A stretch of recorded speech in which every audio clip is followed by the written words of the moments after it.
I'm not dressed up and there's cats behind me. Where is she? What is? Oh, my cat's cleaning her butt. There's another one right here. It's super exciting. Hello and welcome to uh, this edition of Community Conversation. It is Tuesday, February 13th, 7 p.m. on the East Coast. I see Beth Carducci's in the house. I can't wait to read your comments. Hi, Nathan. It's good to see you. It's been a minute. As always, we'd like to give a couple minutes for people to get in and settled. It's been a minute since it's been a Just Ethan on a Community Conversation. So if I haven't seen you since before the new year, hello and welcome. Hi, Amy Ellickson. Good to see you. So yeah, if you're just joining us, say hi. Let us know where you're from, and give you a shout out. Always like to say who's hanging out with us. So hi, Phyllis Taylor. Hi, Sydney. It's good to see you. Had the pleasure of seeing Sydney at the Young Adult SIG, and it was pretty awesome. There, our futures, at least the OCD community future, is in really good hands with Sydney and Beebs. Hi, Jen. It's good to see you. Usually ask a question out of the gate, but it's not happening. I have a topic tonight, but as always, hi, Robert Spence. Good to see you. As always, I tangent, you tangent, we all tangent. And so as I talk on said topic, please feel free to ask questions and comments. I am happy to move away from that topic, but I got a story that I want to share with everybody. Oh, thank you, Sydney. Y'all were amazing. I'm so glad the group loved it. Hi, Love Lana in the house. Good to see you. And it is just up on 2 minutes. So let's just knock some housekeeping out of the way. And cats will do whatever they want in front of the camera. I have to find Brennan behind the scenes. I'll have to track this down and maybe we can make like a funny snippet out of it because he's been editing these messages of hope. Matt Bannister, what's up? I love his energy. Just comes in out of the gate. Boom. But Brennan cuts these great messages of hope for social. But for those of you that were on the community conversation, sorry, I was getting distracted. Let me turn off my my messages. But for those of you on the community conversation, I was talking about self-compassion and feeling love in your heart for yourself. And as I was doing that, unbeknownst to me, my orange tabby, Bonnie, was cleaning her butt with her legs straight up in the air. And I was the only one who didn't know that. And it was hilarious. Hi, PJs in Paint. I like that name. That's awesome. Anyway, all right, so my name is Ethan Smith. I'm a national advocate for the International OCD Foundation. I also wear athletic shirts without being athletic. So yay for that. It's been a hectic day, so I apologize for the I don't know, underdressed, but I think we come as we are, right? This community conversation is intended to serve as educational content and is not intended to replace therapy, mostly because I'm not a therapist. For treatment-related questions, please be sure to work with your local provider or contact a local clinician. The IOCDF is not a crisis hotline, and if you are in crisis or ever feeling suicidal or unsafe, please go to your local emergency room or call 911 or the 988 Suicide and Crisis Lifeline by dialing 988. As always, we want to create a safe space and be kind and respectful to everyone. And at the end of the day, we're all here to support one another. So note this is being broadcast on several social media channels, platforms, and it's being recorded. So keep that in mind as we talk about our vulnerable and personal things about our lives. Hi, Jenna. It's good to see you. And oh, Jenna and Carol, it's good to see you. And yeah, Matt Bannister in the house. I like PJs and Pants. That's a vogue. Such a good. You should name that. I don't know if you have a store. Well, welcome live. Okay, usually right, but what a great idea for like a wine and paint, but in PJs, and call it PJs and Pants. If you're not already doing that, you should. It's a great idea. Not because it's mine. It just you gave me that idea. Bonnie did come as she was, and she looked as she was, and hi, Carol. It's good to see you.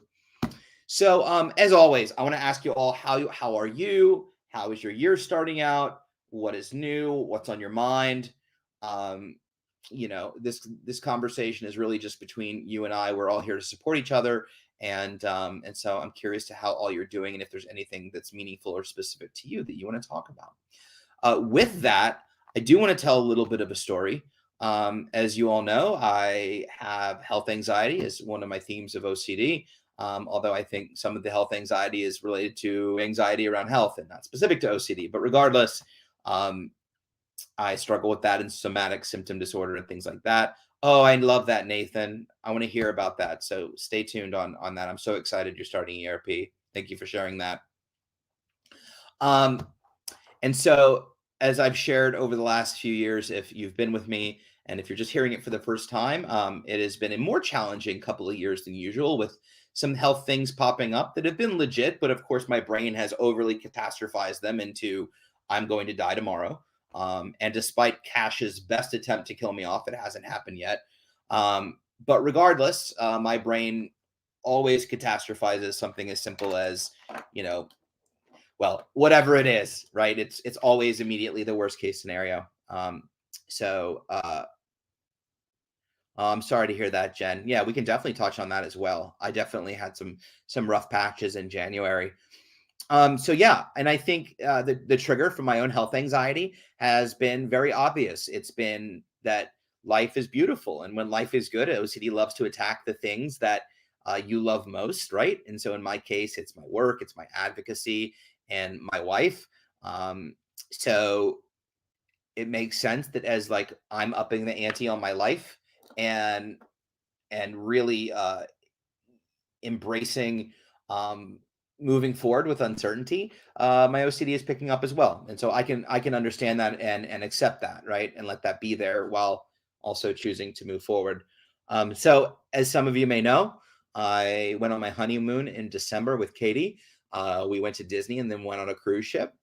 I was super excited about this. I love cruising and haven't cruised since before COVID, and so we went all out.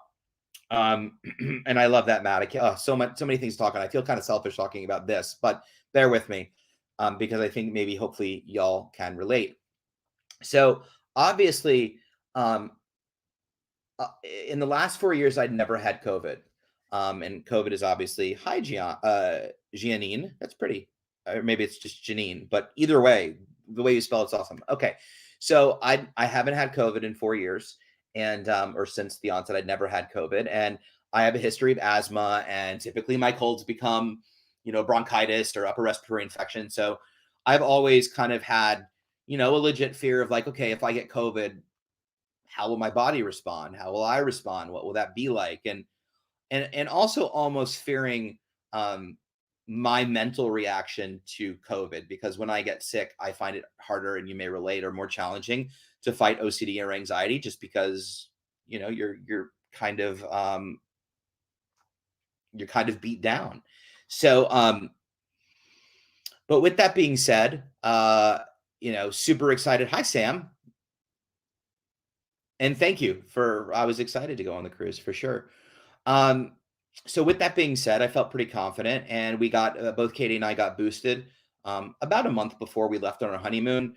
It had been a year since, and Katie had COVID before, and I didn't get it, so I was feeling immune, and still we're pretty vigilant, but we live our lives. So I went to Disney, had a great time, went on the cruise, and of course, I was like, oh man, I don't want to get COVID on this cruise ship. Like, it was a fear. It kind of permeated throughout Disney. Like, I was trying to be careful. We wore masks at Disney. I just like getting COVID freaked me out, and in general, and I think that's understandable and fair. And on top of that, it was like, well, what if I get COVID on a cruise ship in the middle of the ocean and it goes bad? Like, what happens then? And so anyway, I got COVID on the cruise ship. So yeah, that happened, and it was really interesting because so around day 6, I started getting a sore throat. It was an 11-day cruise, 11-night cruise, 12 days, and on around day 6 or 7, I started to get a sore throat and a cough. And I never get a cough. I never start out with a cough, I should say. That's always the last thing. So I was like, oh no, no, no, no, no, no. I was like, it was so suspect. And so, yep, for sure, Nathan. I thought that was me. I had mine too. And so I went to bed and woke up the next day, and I had fever and chills, and I was like, I totally knew. And so because I felt so crappy and I knew I wasn't going to try to venture out, even though I wasn't feeling good, I went to the to the doctor, and I was kind of believing like I didn't have it. I was like, oh, it could be 1,000 other things, right? Flu, all this other stuff going around. And they tested me. And like as she was walking back just to put this down, she goes, oh, you're positive. And I was like, okay, that didn't take long. So when I heard that, I was kind of like, holy crap. I'm on a cruise ship in the middle of nowhere. We're heading to South America, and I have COVID. Well, what does that mean? How is my body going to react? And all the things, right? So I got quarantined to the room, which wasn't awful. We had a beautiful room, and it looked out on the ocean. And if you're going to have COVID, I learned it might as well be on a cruise ship because you have room service and all that. But in all honesty, my anxiety was really, really high. My OCD was really exacerbated, and I wouldn't say scared, but I was concerned, right? I was concerned, and lots of things to get, love, Lana. Lots of goodies. It isn't just COVID. And I think I saw it as an opportunity to sit with discomfort and unknown. There was not a whole lot I could do about the situation other than manage the symptoms, be proactive, and hope. But it was out of my hands. It really was. I was stuck in a room. I had to accept that they have medical on board if I need it.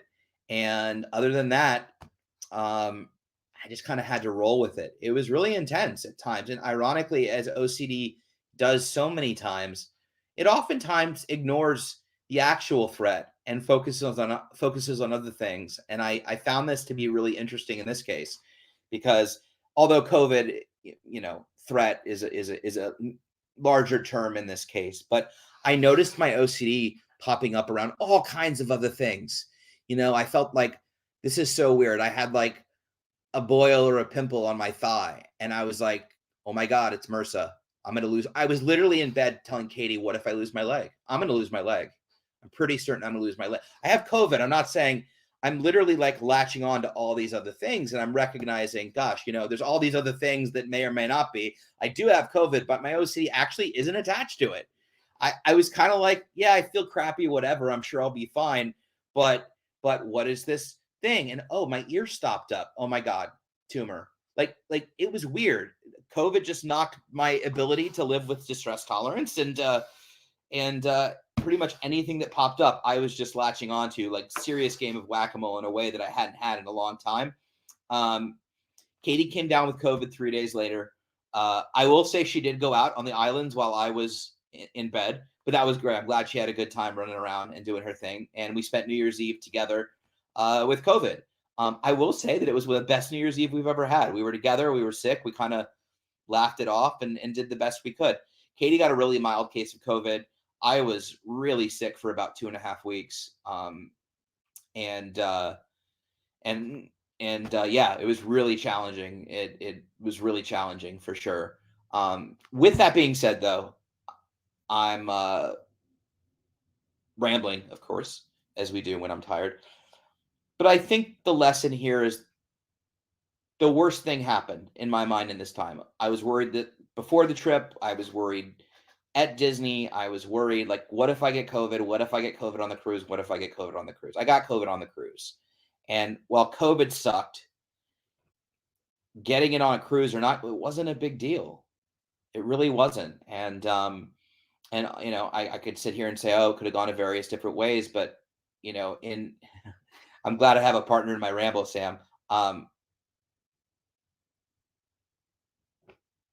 So sorry, I was reading Lana's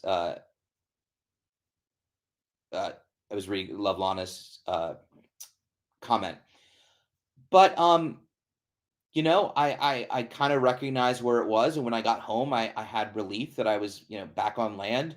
The hardest thing was to get back up from Fort Lauderdale to the house, both of us sick. But after that, I rested, and for me, it wasn't so much physically how it impacted me. In my case, it's unique to everybody, obviously, based on your own physical situation. But I was most worried about my mental health because of my health anxiety. And ironically, my health anxiety latched onto everything else but the COVID. I was actually pretty solid with the COVID.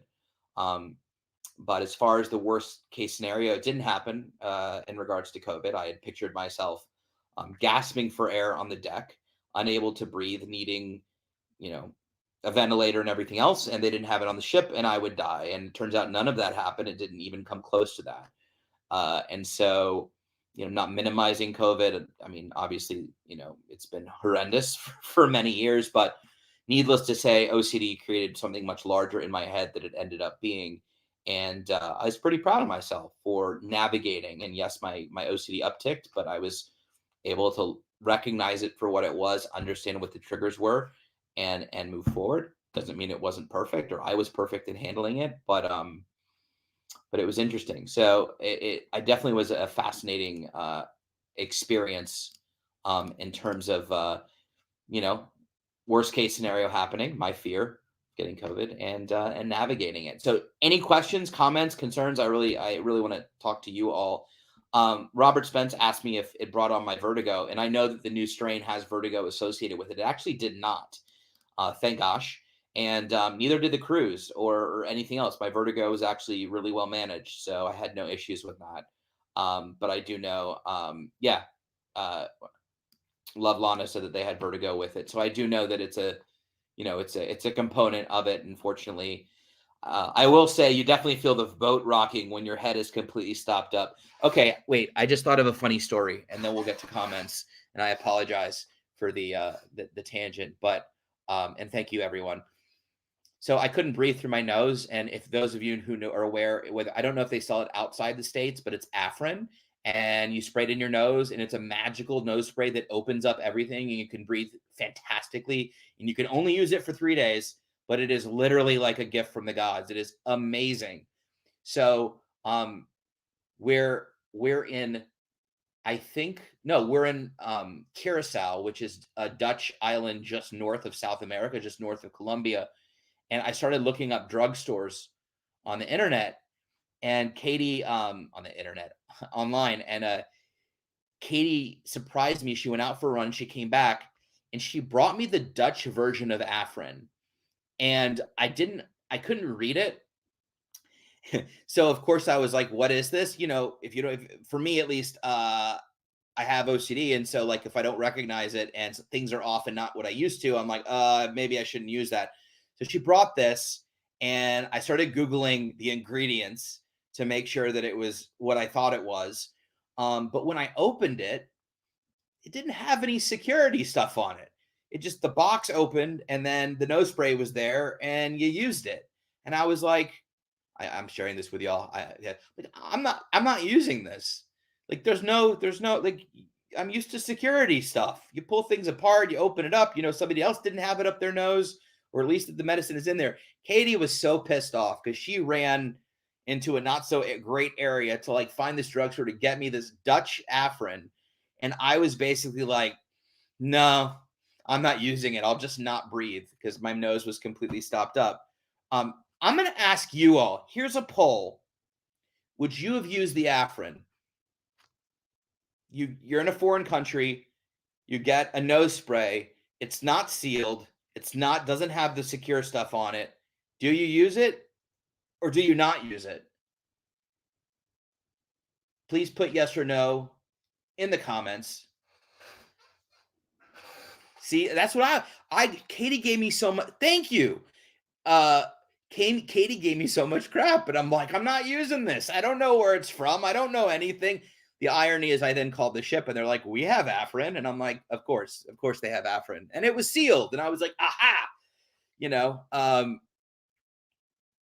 I agree, Sam. My therapist would have said, just use it too. And I was like, I'm not using this. This is deadly. We're going to put this away. We don't know where this has been. OCD is hilarious. So thank you for the support. I feel hugged by all of you. But yes, I think Matt talked about, it's very interesting what else OCD latches onto. And typically OCD will sort of ignore the real threat, the real thing, and latch onto the things that, are not really happening. For instance, somebody who's terrified of getting sick and never leaves their house, may not have done their dishes in 8 months, and there's bugs and stuff in the sink and bacteria, but like, it's like, oh, I can't leave my house, I might get sick. And meanwhile, the house itself right? It's kind of ignoring the thing that is for the thing that isn't. And that's a very common trait of OCD. Um, Let me back up because y'all had some really good comments that I wanted to touch on. So I remember, so Nathan Rice wrote at 7:05 p.m. I'm just starting ERP. Please let us know how it goes, how we can support you. And we're here in any way that we can be. It works. It does. I am proof of that, at least when I'm not using Dutch nose spray. So, definitely want to hear in 2 weeks. I'll be back on. I want to hear how you're doing, Nathan, if there's anything we can do to help or support you. Jen at 7:06 p.m. wrote, let my guard down against OCD and anxiety, and I'm struggling. And I just want to add, we've been there. Do not beat yourself up. Offer yourself lots of self-compassion and love.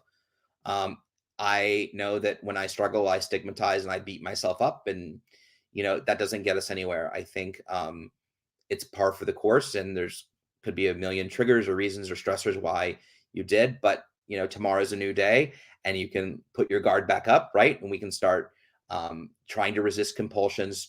Notice when we're ruminating, whatever it is that you're engaging in. You can become the fierce OCD warrior again.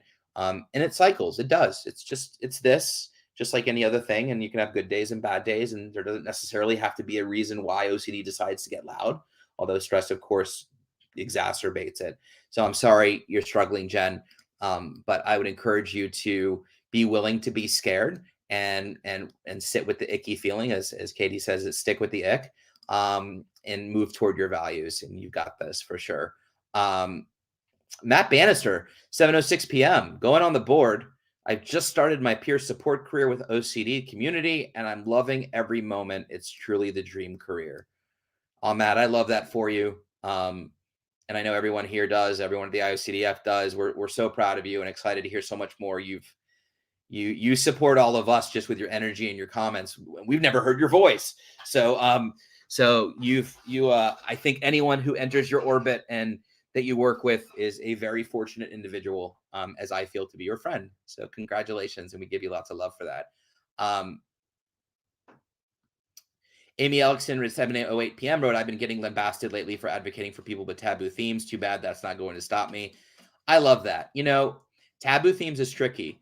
A fellow clinician, if you all remember, was talking about POCD, pedophile OCD, and that very hardcore radio show saw his YouTube and just destroyed him. I mean, told him to take his life and all kinds of horrible things. And it was really, really unfortunate. And he used it as an amazing learning opportunity, and he's incredible. But with that being said, I think that we should never stop advocating for, violent, sexual, intrusive, taboo themes and thoughts. I do think, though, that sometimes there are really good ways to advocate for it. And I think sometimes we have to sort of read a room and understand what the best entry point is. I've done so many. Last year I did, I think, 60 or 70 TV and radio interviews about OCD.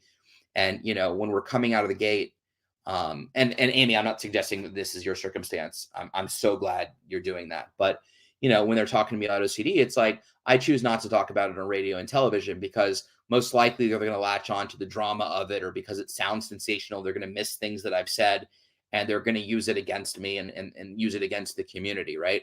So, if I have a 3-minute opportunity to talk about OCD, but, it is a good segue to then gain entrance into that, make sure that people understand that's what it is, that it's not just physical compulsions, although those are horrendous too. Right.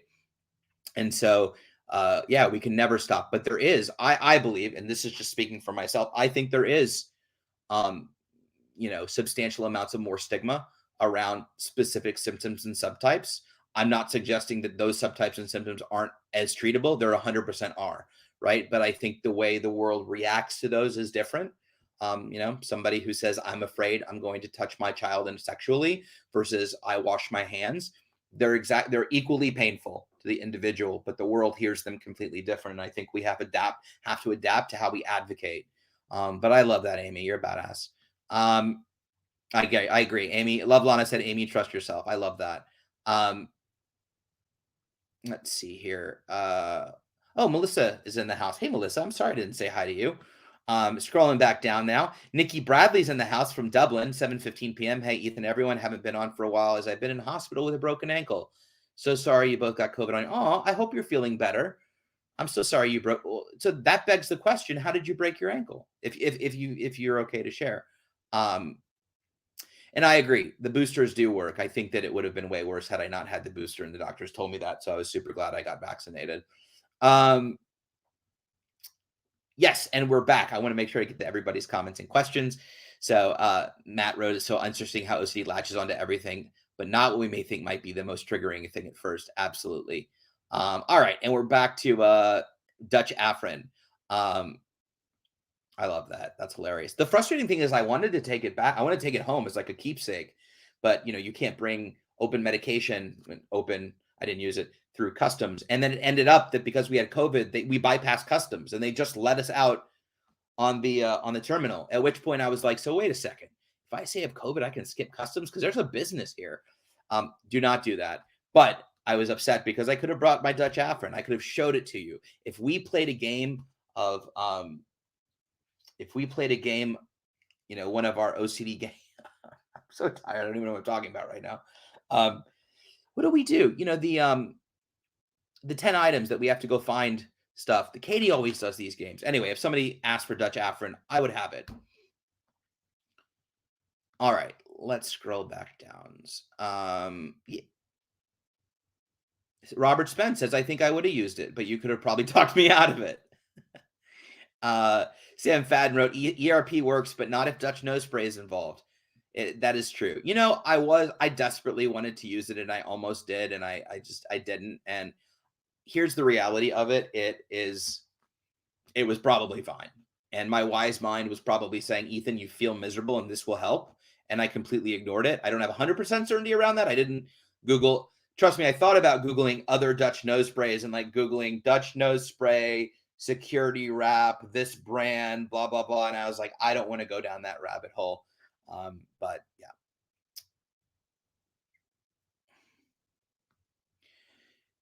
So Sam wrote POCD is my jam. Yeah, it is for everybody for sure. Marnie Cohen at 7:23 p.m. wrote, my 20-year-old son got into Rogers, Wisconsin. He was having severe OCD, but not all typical. His mind was stuck on his thoughts and wasn't being cooperative with the staff. When he gets irritated, he was breaking things at that time, which happened. We got the call. He got kicked out after waiting probably 5 minutes. He checked in on a Thursday and the weekend wasn't as structured. It's so upsetting because I was so excited to see if they could help him. Anyways, is breaking things a common way? I think your thing got cut off, but I can definitely weigh in on that. So, Marnie, so let's talk about residential a little bit. It's challenging.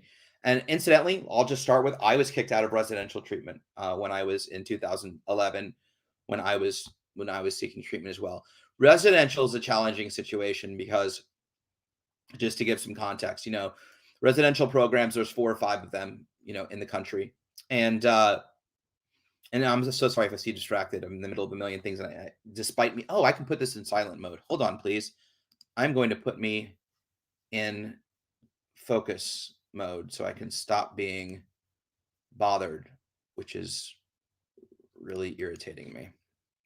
Okay, there we go. Should have done that before. I apologize. The residential programs have to abide by certain rules and they have to cater to sort of the milieu, right? So there's the 60% or 70% of individuals that are there that fit into the sort of atmosphere and structure that they've created. And for anyone that's an outlier, it can be more challenging to the point where they can get kicked out. Now, I'm not condoning that, right? I think that there's a lot of improvement that residential programs can do, right? And I'm not speaking specifically about Rogers, but I think when you've waited 5 years, when you've built up a lot of hope, when you're really seeing residential or any major program that's intensive outpatient or whatever as a means of getting better, and you get there and then you get kicked out, right? What that does to your sense of being, what that does to your sense of hope, and your family's sense of hope, and what that means, especially not feeling like you're supported at all. I mean, many times, Marnie, as you may have experienced, you probably got kicked out and then that was it. And who do I turn to and who do I talk to? And now we're left with my son who's really struggling. And what do I do? And I think it's a really unfortunate, crappy situation. I really, really do. And I don't know that it's the program's fault to a certain extent. I think they have to take things at face value and have their assessments, and it is what it is. But I will say that you're not alone. It's more common than it should be, and I think that like residential reform is a very strong word, but I think that we have to think about things like, and Liz McInville does an amazing job at her first of all the residential programs are incredible. And I'm not at all speaking about anyone. They've done incredible jobs. I went with one, they saved my life. Even though I got kicked out, I still worked with them. But in situations like yours, Marnie, it's really crappy. And you're not alone with that. So, all I can tell you is to not give up hope, to continue to reach out, to advocate for yourself, reach out to the IOCDF, see how they can support, and continue to speak to professionals and individuals that can potentially help your son. I'm not a clinician, so I can't speak from anything other than my own lived experience. If it depends, Marnie, if your kiddo, not cooperating can be common. I was very dysregulated when I was asked to do exposures and things like that. I would dysregulate quite a bit. But, if you're breaking things, then there might be other behavioral components involved. That may have been what it was or what they said and felt like perhaps there was another diagnosis there. And if that was the case, best to figure out what that is so he can get the kind of help that he may need. I'm not sitting here saying that individuals with OCD can't get so angry they don't break things. There are circumstances, I suppose, where the OCD may, that may be a compulsion is breaking things, but I wouldn't say that, as I understand it, and I'm not a doctor, but it isn't something I hear about often, individuals breaking things. So I would say, perhaps there's something else going on. But regardless, I'm hopeful that, you have some direction in terms of getting your child reassessed or supported in that way. I'm not sure where you are, but the IOCDF is amazing. We have a credible resource directory. And so I would encourage you to continue reaching out and continue supporting. But Marnie, I'm sorry to hear that. I know how hard that is on families and obviously the individual. I'm sorry that happened. I will tell you, though, that there are silver linings in these moments. And usually when that happens, it will lead to something that will create answers and give hope and relief and on a path to wellness. So I truly hope that happens for you and your family. And we're here if I can answer any other questions for you. HG, I missed the first part, but I don't think you used the nose spray. I like it. It wasn't boxer sold from behind the counter. That's right. I wasn't in the wrong. See, and Phyllis's statement at 7:26 p.m. I had an instructor in a class once say pedophilia was part of OCD. I almost exploded. And that's the problem, right? It's not, and I don't think individuals are out to, I mean, that one radio show they were purposely making entertainment out of it. I don't think most people are out to hurt the community. It's just lack of education and understanding, and they're hearing what they hear. If they hear the word pedophilia and OCD, they suddenly put it all together and, oh, it's part of it, when that's what we're not saying at all. So I think we just have to be mindful with the way we advocate around taboo and violent sexual intrusive thoughts. We should never stop talking about it. We should normalize it. But because of the media and how we're dealing with it, I think it's really important to read a room and understand how to bring it up and when to bring it up, at least in very public forums and national forums. I think that, like in support groups and things like that, you should absolutely talk about it, let people know they're not alone, that there isn't something wrong with them, that they don't have some, insane type of OCD that no one else has, and all the stigma that comes along with those type of thoughts.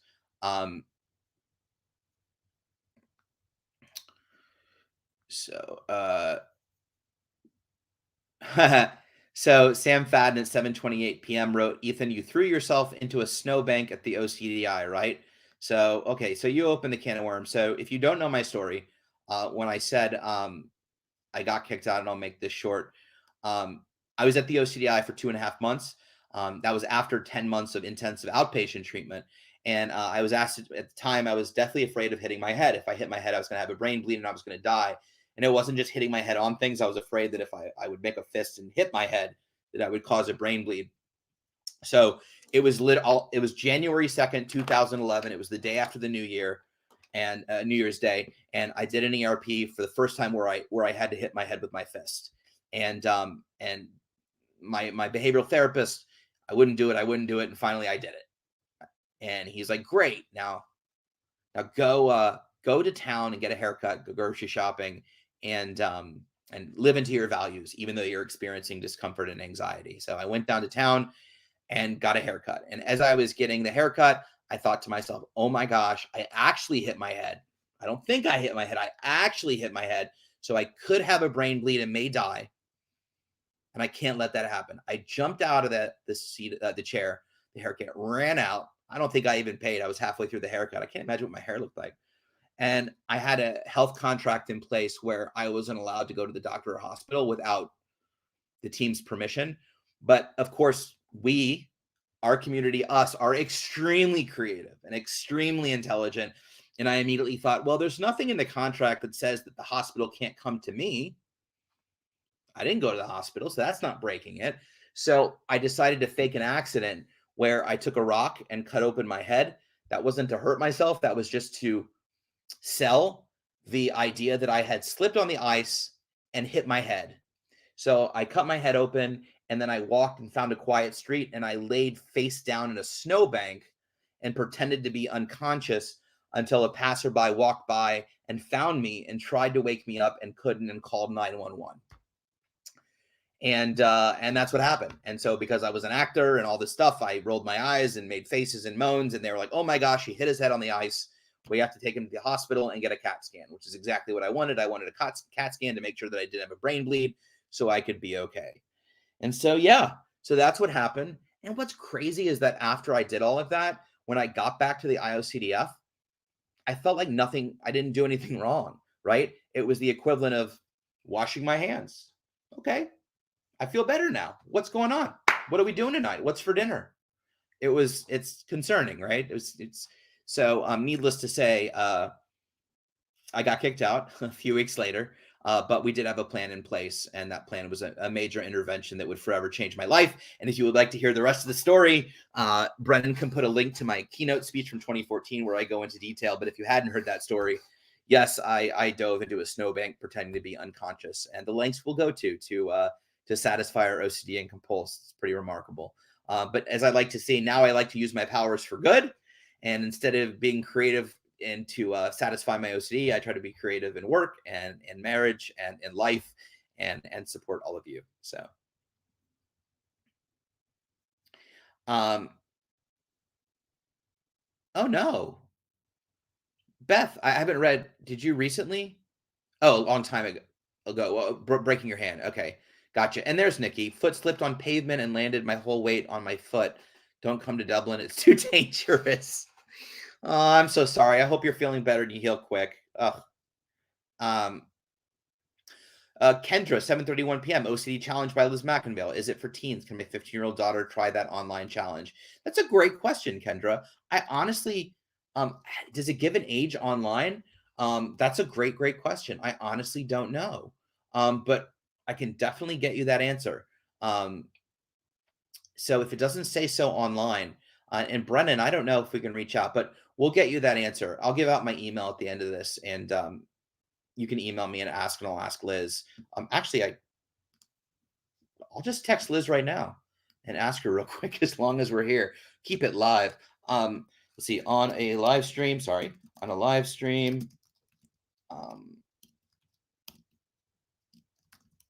someone asked if OCD challenge is for... I'm so sorry. I know you're all bored right now. It's been a day. It's been a week. I have a lot going on, and I feel blessed and grateful, and I'm also completely exhausted, so I apologize, but I want to show up and be here for y'all. So if I seem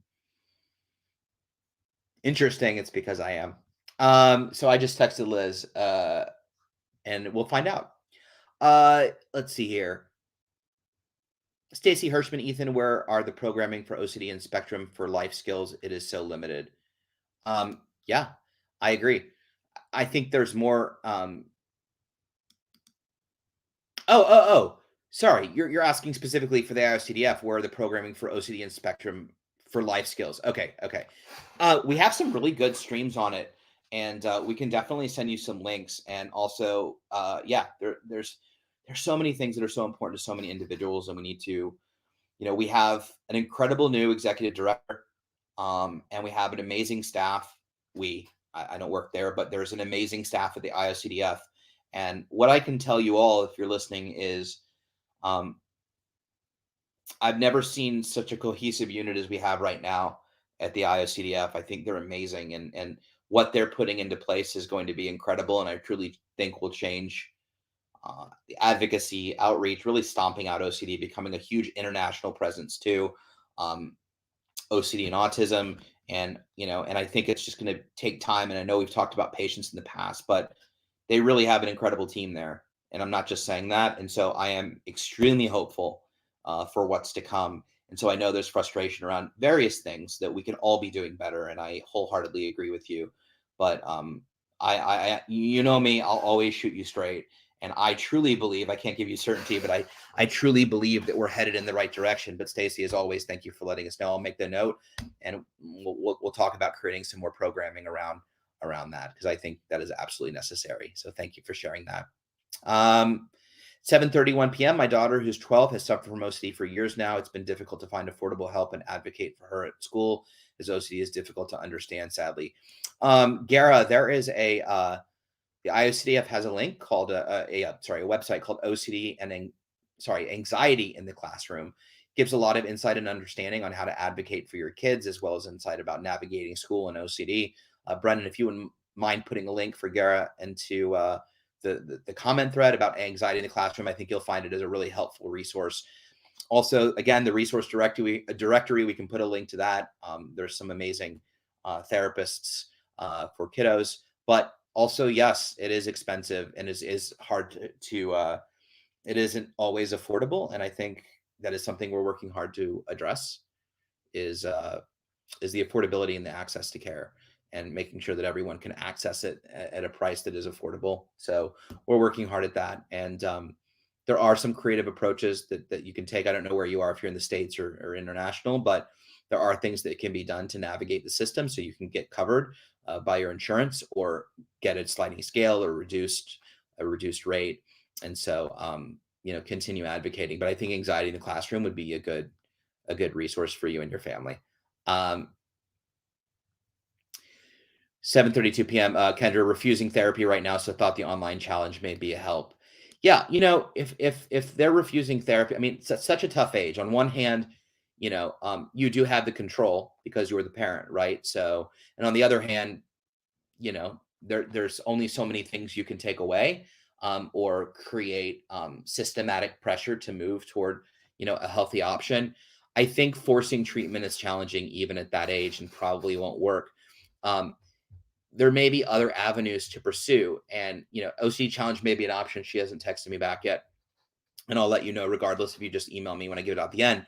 But things like finding people, well, first of all, the IOCDF resource, if he'll sit down and I'm sorry, if they'll sit down and watch a video, for instance, maybe that's a possibility. If they want to learn more about their OCD, that's a possibility. Is there an article about an actor or someone in entertainment or sports that has OCD that they resonate to, or look up to in some way? That could be an entry point. It was awesome to see Luke Combs play with Tracy Chapman at the Grammys. He has OCD and has talked about it numerous times. I think there's entry points that we can navigate to, and so if he's really averse to treatment and really resistant, and putting up a lot, it's like, okay, well, what are other ways that we can talk about it to sort of create that willingness to change? And it could be that, it could be even so much as, we have a young adults special interest group. There's young adult support groups. There's teen support groups. There's teen content. So it could be as simple as him realizing that he's not alone, and that there are other, kiddos his age that are dealing with this. The conferences coming up are amazing opportunities to meet people that are their age. And so I think there are opportunities beyond um, trying to force therapy or treatment. And I think the OCD challenge is a really good idea. Um, and there are other online options as well. And so that aren't, overtly therapy or anything like that. So we can definitely discuss some of those options if you want to shoot me an email. But thanks for the additional insight. I appreciate it. Um, yeah, Simon, for sure. I would love if residential programs had a treatment and interfering behaviors class for all the incoming residents. I think that would be awesome. But I feel like a master at performing treatment interfering behaviors. I know exactly what not to do at residential. So treatment interfering behaviors are essentially behaviors that go against treatment. They're exactly what they sounded like: undoing the treatment, reassurance, engaging in compulsions, all in an effort to sort of seek that certainty that we want. And I too was a master, and it can be very hard to surrender over to the treatment because facing your fears is really scary. But it is worth it. And I think, we all have our different points in our journeys where we can find that shift and move forward. And so, but I think that's a great idea. I mean, the willingness to change protocols speak pretty well to that, but I think understanding what treatment behavior interfering behaviors are and how they don't benefit it would really wonderful. I think that's a great idea. um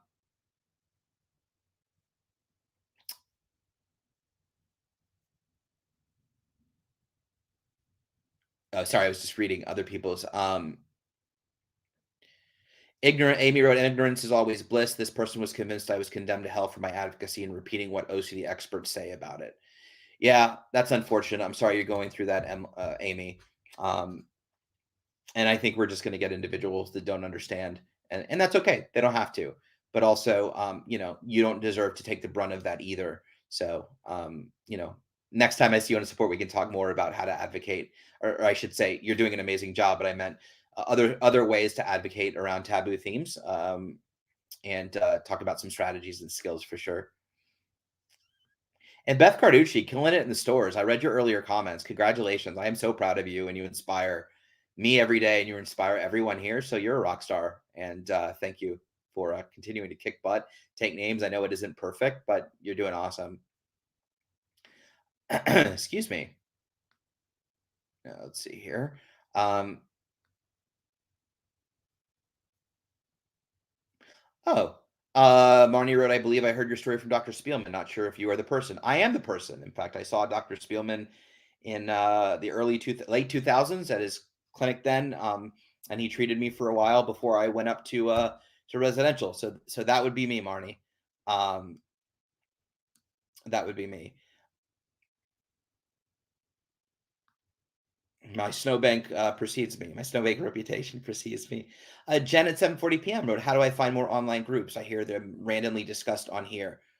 Is there an IOCDF website? There is, in fact. They list all the support groups on both online, virtual, and in person. Brendan, if you wouldn't mind putting a link to, I'm putting Brendan to work tonight. He's probably going, Ethan, stop with the links. But if you wouldn't mind putting a link to the support groups page, yeah, you can find all the support groups as well on there with links in both virtual and in person. So for sure.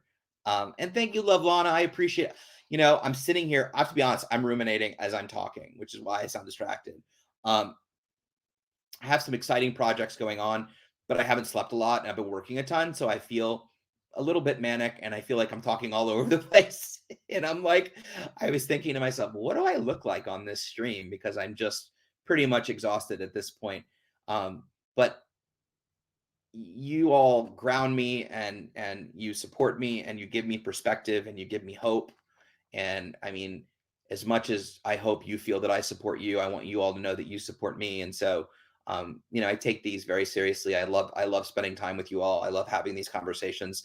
Um, and I wouldn't miss it. And I think they're part of my medicine. They're part of my treatment, and they're just, standard of care for me. So, thank you for continuing to support this stream and me and what we're all trying to do together. And I'm glad you're having fun. I think this should be serious and fun, because I think that's life. So I appreciate you all. Um,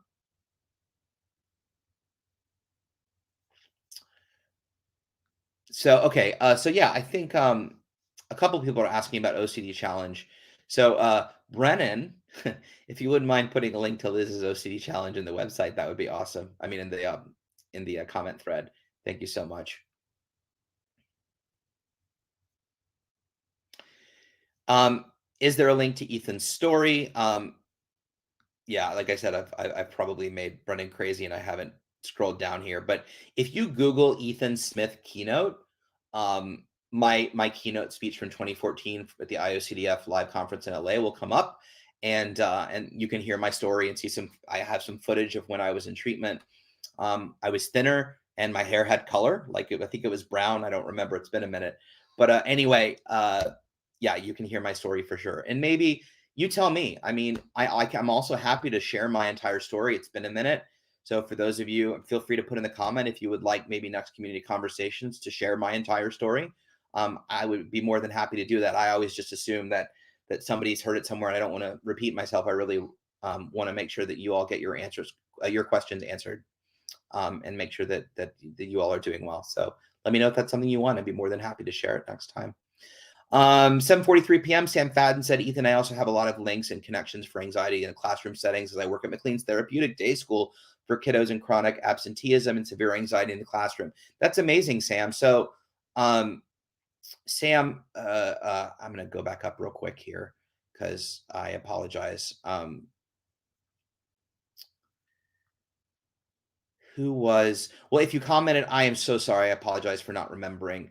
Um, but I thought it was, no, it wasn't Marnie. But regardless, Sam Fadden, if you see the name here in the threads, if you don't mind, Sam, maybe you can connect with the individual who's no, it was Marnie who got kicked out of Rogers. I think that'd be awesome for additional insight into navigating the classroom. It wasn't Marnie. Sorry, I'm getting confused. It was the 15-year-old in school. Or yeah, I'm doing the best I can. But maybe Sam, I appreciate you offering that, and if you could connect with whoever left in the comment about that, that would be awesome. So Shannon wrote, any suggestions for getting my 18-year-old son to acknowledge he has OCD and desperate for help? It's a great question. So I kind of touched on this in terms of, you know, the 15-year-old who's wants to resist treatment. I think that obviously they're 18, so they're technically an adult. I'm assuming they perhaps live at home. You know, Shannon, I think that the first thing we need to do is you know, I don't know how much insight your son has already, um, and has he been diagnosed and he's just unwilling, to your point, acknowledge that he has OCD. Um, Trying to talk about OCD with an individual who's suffering in the moment and in crisis is really challenging, right? So um, the first suggestion is to take a moment when your son is feeling good, you know, and or feeling better than if they're completely in a cycle. And the second thing is I made suggestions about finding things online that may be connective tissue between your son and something that they relate to, whether it's a advocate or someone famous or an article or a video or a creative approach to OCD, a creative video, right? That doesn't make it sound so clinical. Um, but I think the two most powerful components to really breaking through for someone is one, letting them know they're not alone. Because I think the lack of wanting to acknowledge that something's wrong with me is because it's like, oh, I must be the only one that have it, or I unwilling to believe that, you know, I'm broken or that something's wrong with me, or I can't get help, or people will judge me. You know, understanding that there's a community, this is a legitimate disorder. There's treatment, it works. But I think even the more impactful thing is kind of trying to identify what's important to your son, and I don't want you to therapize your son, but what's important to him and what is he missing out on? And this really goes for anybody. I think identifying values, and at 18 years old, what are the goals there? Is it college? Is it a partner, you know, girlfriend, boyfriend? Is it sports? Is it, you know, are they working? What are they losing because of the OCD? What is the suffering that's going on? What is the life that is being challenged, right? And if you can start to gently touch on, you know, I really hate seeing you suffer. I know you want X. I know that that's important to you. Do you want that? Is that something that you want? Um, Ask the questions. What do you want to feel like this? Um, I care about you. I love you. I'm not asking to hurt you, but I think asking the questions back, um, like, okay, you don't have to acknowledge it, but don't you not want to deal with this? Don't you want to do these certain things? And if the individual can start to realize that they're not living the life that they want to and start to question that, we want to plant a seed. We don't want to force a tree. We want to plant a seed and let that seed germinate and basically go from, oh yeah, I am kind of missing out on friends, or I didn't go out that night with that individual, or oh gosh, I really have a crush on that person, but I'm, you know, I, and plant that seed of like, I'm not living the life that I want to be living. And can I do that? Is that a thing I can do? Is acknowledging I have OCD a way to get to that place? Um, I think is really effective. And it's a process. And as frustrating it is to be a mom and see your child suffer, and it feels so urgent, I know. Um, but ultimately, as you know, with teenagers, they're only going to push you further away. So I think approaching with gentle compassion and helping understand, like, is this life you want to live? And maybe just think about that, and not even make it about the OCD, make it about the functioning, make it about what they're missing out on, and then slowly help come around. If OCD, the word is just like the trigger goes up and I'm just going to shut you out, I'm going to put up a shield. So maybe that's how I'd initially approach. um but thank you for that. It's a great question. um oh, we're on to Travis Kelsey. um Oh, is there Travis Kelsey memes being posted on OCD Instagram? Okay, I'll have to check it out. Um, Amy Ellickson says Fred Penzel has a great article about 25 interfering behaviors. I'll have to read that. I haven't read that article, but he's a great treatment provider. And yeah, Amy, absolutely, we can connect about advocating around about taboo thoughts. Dave, thank you for the support. I won't ask any more reassurance about how I'm doing, but yeah, I feel a little off. And yeah, you can absolutely, Amy, ask Katie about religious themes as well.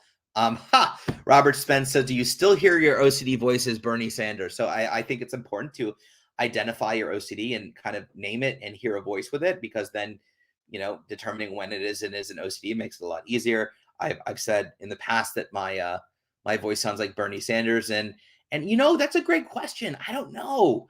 I think maybe less so, because I tend to be falling for OCD a little bit more. So maybe it's a little less Bernie-esque. I need to bring Bernie back, and maybe I'd be like, I know there's no mistaking. I know you, and I'm not listening to it.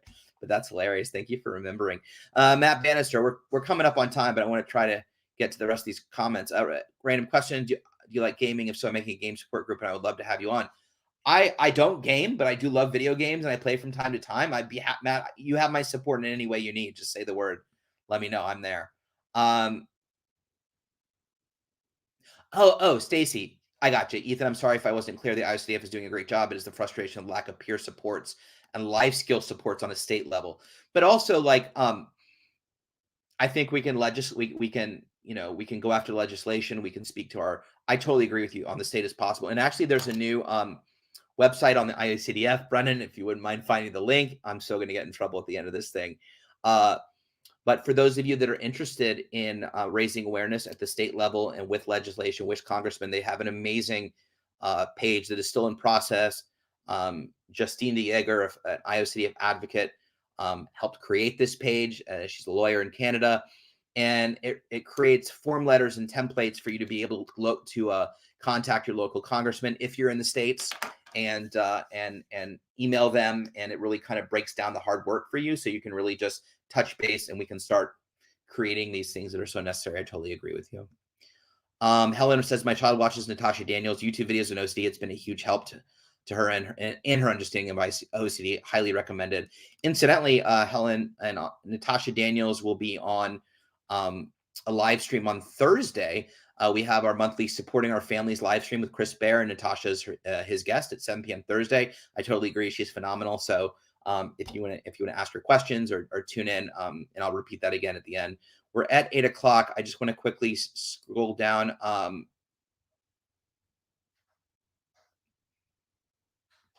I'll answer one more question. I just want to quickly, yeah, public policy. Thank you, Emily. Amy. Woo! I was the word wasn't coming to me, so I appreciate that. But yes, public policy, and there it is. Thank you. OCD.org, IOCDF.org/take action. Um, Ethan and Quiplash would be a vibe. I like being a vibe. So Marnie at 7:55 p.m. Apologies for going over, Brennan. What is your advice for parents? I do try and lead my son to his OCD therapist. If I remember correctly, from Dr. S, he said your parents stopped talking to you. I can't fully remember, but I found that so hard not communicating with him. I know that can't help him with his ruminating thoughts. Any suggestions on how you stop communicating, but letting your person know that you love and care for them when our conversations led to OCD? I'm trapped. All doctors say don't engage, but how? This is a very big conversation, Marnie, and unfortunately, I think we're out of time. But the short answer is, what my parents did to me was very much an intervention based on a laundry list of things that they've already tried. So, whether you're at a place that you need to, not talk to your son, cut off your son, whatever that means. I can't speak to that, and what was right for me isn't necessarily right for everybody. What I can say is that yes, it is very challenging as a parent not to give in to your child's OCD, because they're suffering and they want that conversation, they want that compulsion, they want you to support, all of those things. And the analogy is an individual who's addicted to drugs living in their parents' house, and like they need to buy those drugs, right? So what are they doing? They're living at home. Maybe they're not paying rent, they're getting money from their parents. How are we enabling? And I think an enabling parent isn't purposely enabling. It's wanting to not see your child suffer, not see your child be in pain, and do the best that you can. And it's very challenging to recognize that parenting is counterintuitive to OCD treatment. So as a mom, you want to prevent your child from hurting, and OCD treatment is like, it requires a little bit of pain. The one thing I can say to you is, at a high level, try to recognize that by you not engaging, and I know it can be hard, you're fighting their OCD with them, right? Engaging makes the OCD stronger, and not engaging makes the OCD weaker. So even if externally the pain seems to increase, anxiety increases, crying increases, anger increases, those are all signs and symptoms that you're punching OCD in the face, right? So sometimes I don't like to see those as negatives. I like to see those as positives. And consistency around that will continue to make OCD smaller and smaller. Now, of course, the challenge there is seeing your son struggle and suffer. So that doesn't mean that we can't communicate. So that doesn't mean we can't say things like, son, insert name, I love you so much. I know this hurts. I know this is hard, but I just, as your mom, I can't participate in making you sicker. I won't participate in making you sicker. I know the life you deserve. I know the life you could have. That's what I want you to. So I'm not going to, whatever it is for you, process these thoughts, listen to you compulse, flip the light switch 3 times, whatever it is. And I'm so sorry you're uncomfortable, and I'm going to walk away now.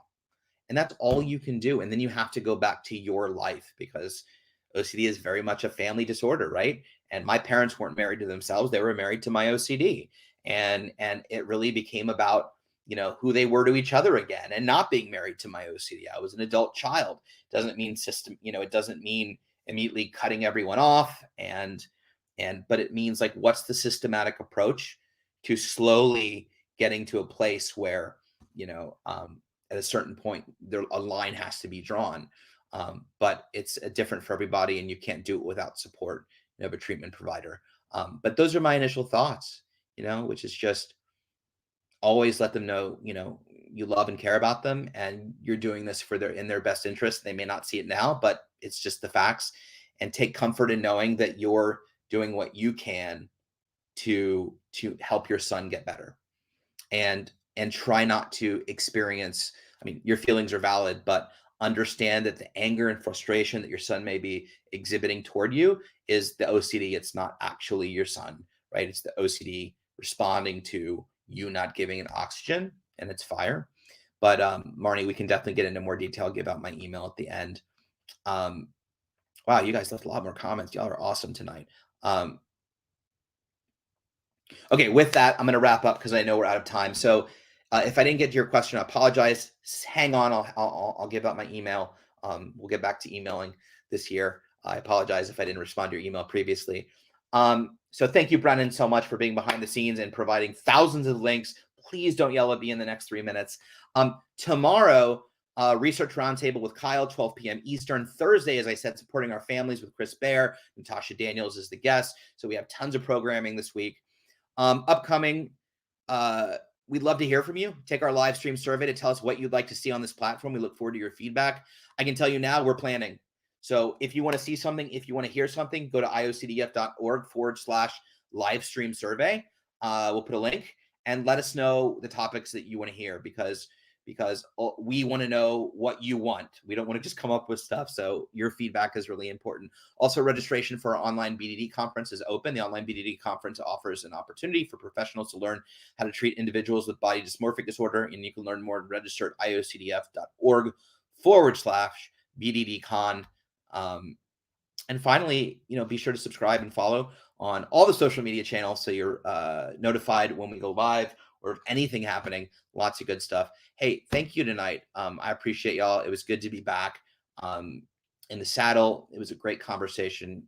You're amazing. And so thank you for being here. I will be back 2 weeks from today. Until then, thanks again. Have a wonderful evening. Stay safe, stay vigilant, feel the feels. Don't let OCD off the hook. And I'll see you in a bit. Have a good night.